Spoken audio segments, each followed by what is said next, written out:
ইরানে হামলায় জ্বলছে মধ্যপ্রাচ্য। আক্রান্ত সৌদি ও কাতারের জ্বালানি স্থাপনা। নেতানিয়াহুর কার্যালয়ে হামলার দাবি।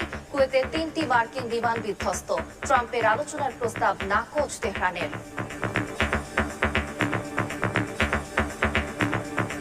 I call upon all Iranian patriots who yearn for freedom to seize this moment.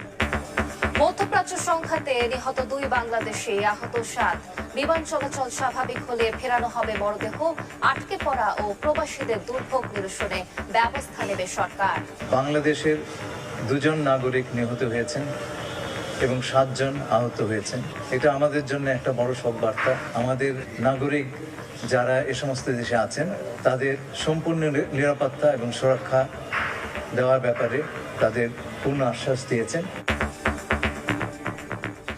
দেখছিলেন প্রধান শিরোনাম। সন্ধ্যার সময়ের সঙ্গে আছি আমি আলিশা ইসলাম।